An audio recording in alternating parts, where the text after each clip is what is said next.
വിമ്മി നിന്നു.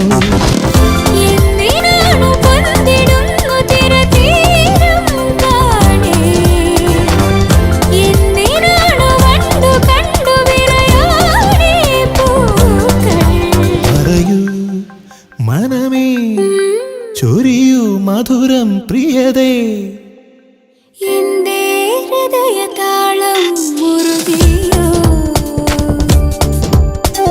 എന്റെ കണ്ണിലിളമീൻ തുള്ളിയോ.